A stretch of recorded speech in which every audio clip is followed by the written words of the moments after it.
What's up, guys? Manny, Carrera, your real estate resource, and this is episode number 1 of Whiskey Wednesday podcast sessions, where we sit with El Paso's shapeshifters and movers and drink a glass of some fine whiskey. Today, we're actually drinking some old fashions, and I have a very special guest. For me, I really wanted to start this podcast because it's a good way for me to kind of show and give value to the city. I think there's a lot of potential here in the city. There's a lot of people that aren't getting the spotlight, and I'm right now with one of them. This gentleman that I have here, I've been following this guy for about 5-6 years on social media, and for me, I don't know too much about him personally, but just seeing his story, I've been able to kind of see his journey, from where he was to where he's at now, and I have so much respect for this guy. What I'm gonna do is I'm just gonna kind of let him introduce himself and talk a little bit about your story. Tell us a little bit about yourself,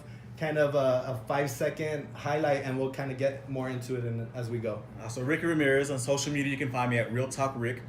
Born and raised in El Paso, and I'm currently a teacher at Canyon Hills Middle School in the Northeast. I love what I do, and recently named Teacher of the Year for my campus as well. Congratulations on that, bro. I saw that. Congratulations. Respect.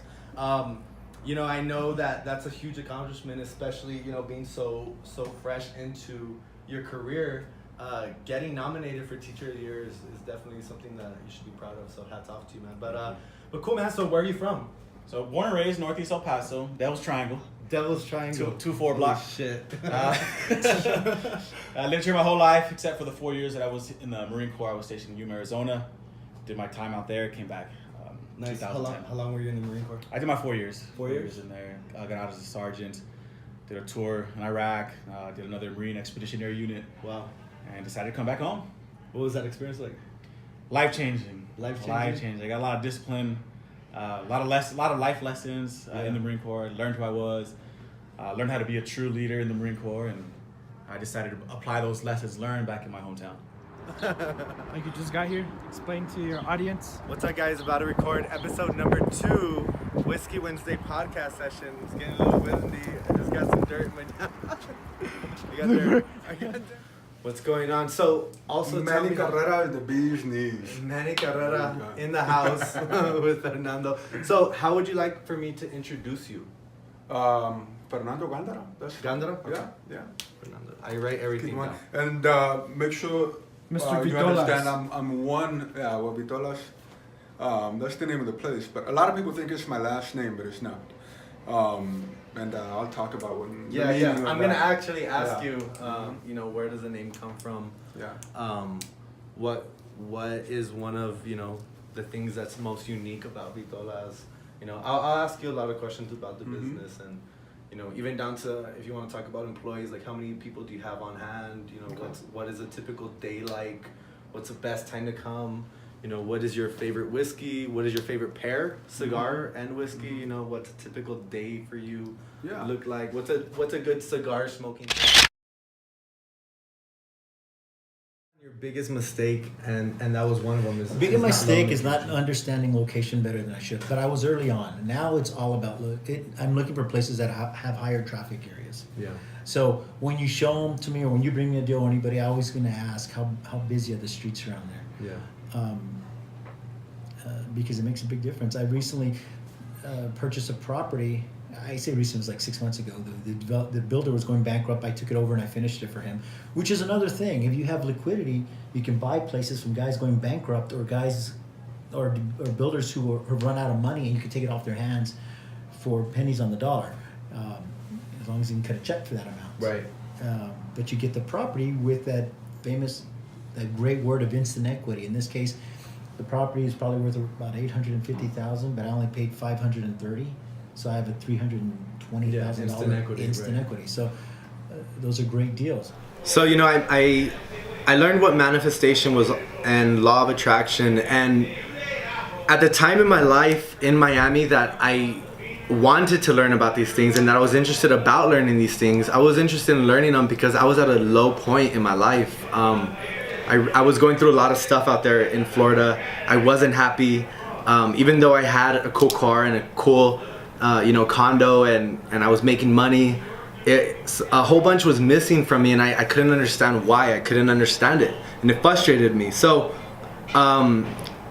December of 2015, I ended up leaving Verizon, and when I left Verizon, I didn't know what to do. It was December, the busiest month in sales, and I left. But I knew deep down in my gut, I knew that my happiness was worth more than, me being stuck at a job or being stuck in a position that I wasn't 100% happy in. So for me, leaving Verizon and, not having a job, I was jobless. I didn't know what to do.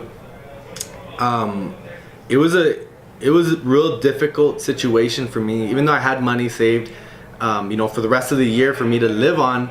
I just didn't know what I wanted to do, so I used that time. I went with my intuition, I went with my gut feeling, and I used that time to really, really devote it to myself. I really focused 100% on myself, and I'm talking about everything from my health to looking deep into my soul, as deep as I could, to figure me out.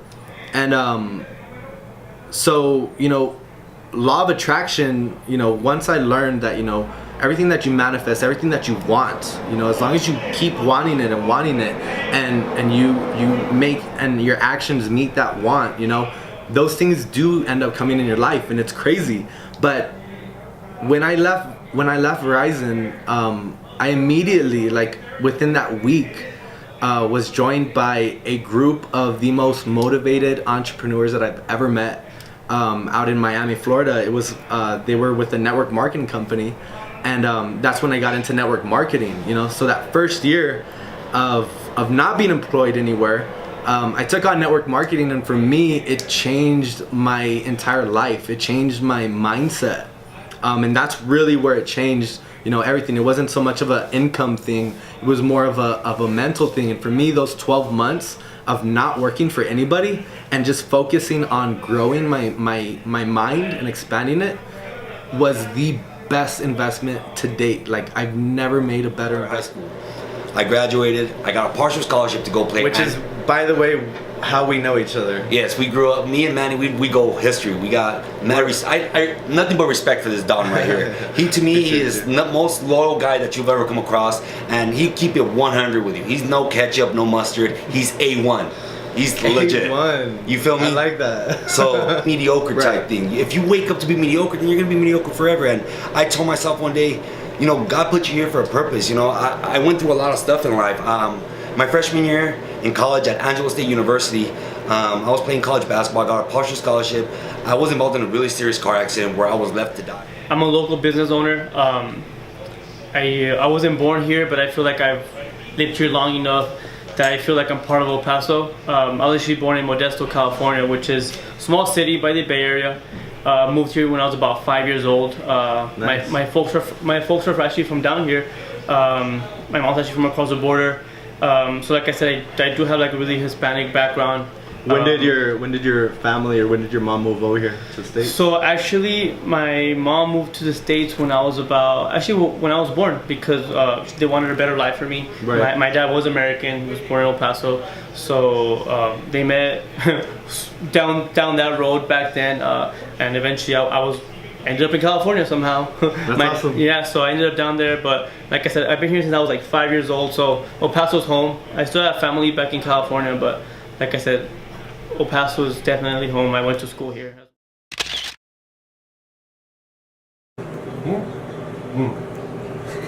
Some Basil Hayden, and I'm going to be joined by my special guest, Israel LEANOS, the only pro men's bodybuilder here in El Paso. Welcome, Believe it. bro. Thank you for having me, man. A little buffer than me, but Hey. we're gonna get the Photoshop working There you right go. away, and I'm pretty similar to you don't now. have time to read a book, listen to a podcast in the car, or listen Whiskey Wednesday podcast Whiskey Wednesdays, sessions every yes. single Wednesday. Mhm. But, you know. but things that feed you and feed your soul, like for me, I spend a lot of time scrolling through Pinterest, or like Pinterest liking is cool, things or right? pinning things, or doing crossword puzzles. Now I sound like the world's biggest nerd, but like it's the truth. I am. Give me the crown. Give me the crown already. Give it to her.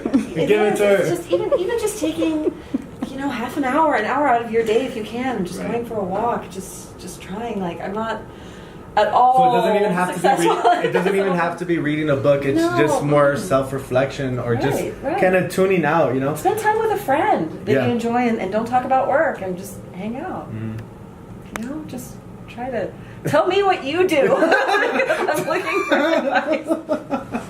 It's hard. It's hard, and especially for me because cooking and baking and all of this has always been my passion. So it was my hobby, and so my hobby has turned into a business. You have the same thing. I freaking love I love it. I love how you have it. Like, this looks legit ass professional. Like, you're printing this at a big old factory. Is it still at your apartment or at your? Oh no, we moved into a house now. So shit. It's all the productions all in still, basically one bedroom, but I'll maybe even edit some photos of us working in the apartment. You should. I think that'll be really cool because I'm looking at this box and I'm telling you, it looks very well put together. I love the presentation on it. Daniels, sometimes you gotta bag the boss up. I call that taking. No. In kindergarten, I was that student who all the nurses want to put on medication. You know what I mean? I was always in the principal's office. You know what I mean? Huh? Yeah. I was that kid who did school, and I'm just being honest. You know what I mean? Yeah. So like I was saying, like I said, for 2014, I think the entire year, like I said, it was like 17,000. Right now, I'm making like 60,000 a month revenue. You know what I mean? So I went from 12,000 a year to 60,000 a month. You're growing. You know what I mean? I went from 12,000. I mean, from 17,000 a year to like I think my highest week this month was like 15,000. You know what I mean? So what I did in 1 year when I first started, I did it in 1 week now. Guaranteed that bitch gonna leave you. Hey, time is extremely valuable.